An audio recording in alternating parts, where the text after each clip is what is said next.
Hi, ninth graders. So today we're gonna read about a very hard subject. I've told you that some of our topics will come. They were kind of polemic and they were psychologically and emotionally disturbing. Yeah. Today we're gonna enter in chapter 8. We've worked on grammar, a gente trabalhou a parte de gramática, né, que é os connectors, but now we're gonna work on other things that are the comprehension, text, and reading comprehension, okay?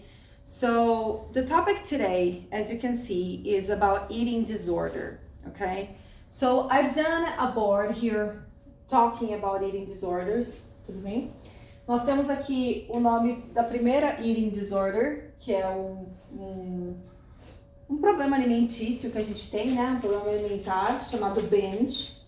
Then we have bulimia nervosa, then anorexia nervosa, okay? So they are 3 types. We have more, okay? We have so much more topics to discuss, but we don't have that much time. Annexed to this class, okay, attached, I'm gonna send you video talking a little bit more about people who suffers from eating disorders, okay? So I can talk about it a little bit with you. This class will be in English, okay? Because I want you to understand what I'm saying, but at the same time, I want you to try to make an introspect look view for what is maybe happening with you and your family or your friends or someone you know, or even with yourself. Everyone wants to be popular. Everyone wants to be someone who is thin and glamorous and fit in the society standards, nos padrões, né, da sociedade que a gente fala. And this may cause some problems to teenagers, even young teenagers and kind of some old people, right? Young adults too. Let's work on the psychological aspect. Why do these people have eating problems? They have eating problems because they try to control the situation that they are in. So they make all the guilt on food and they take off this food to make them feel better, okay? Not only that, because I'm talking about the missing or the lacking of food, but you can have another type of eating disorder that would be eating too much. This is another and also an eating disorder. Eating too much or eating too less is not good for your health. I mean, we all have to accept ourselves the way we are, but at the same time, we have different organisms and different absorption of these nutrients, and some of them may absorb more, some of them may absorb less. But that doesn't mean that you have to eat more to discount, to put on food, you know, when you're stressed, when you're depressed. The first sign of a teenager that can be, they can feel, I don't know, with any problem, not a disorder about eating problems, but a problem, a psychological maybe problem, would be depression, would be bullying, would be stress, would be something in a family, something that the person cannot know how to handle it. So all these factors may lead to a psychological problem. And some of them, they are counting on food. So when you're stressed, when you are going through a hard situation, you eat more or you eat less. And for a time, for, I don't know, a week, you don't feel hungry, you lost someone, you lost a pet, or you lost a friend, or you're not friends anymore because you fought, because you had a fight. That's okay. Sometimes it may happen, but what we have to pay attention on is if this is may causing any problems to my health.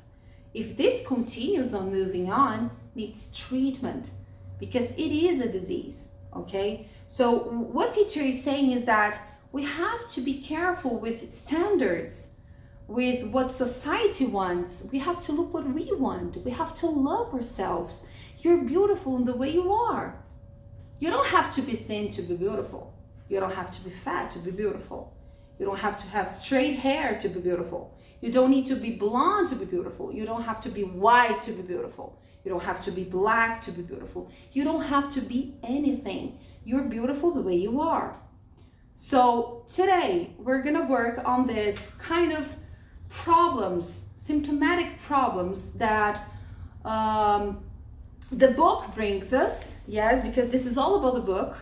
The book is bringing us this subject, and it's a very serious subject. I can personally say that I've been through eating disorder.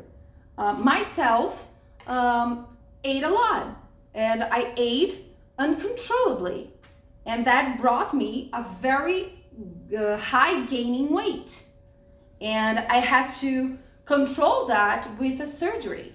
What is not normal, but it still may be a psychological problem, and I needed help because we all need help. Even though sad and sane, those sane people that don't have any problems, they do need to speak. They do need to put out their problems. So what I'm coming here to tell you is that in the next video, we're gonna work on what the book is talking about, some of the topics.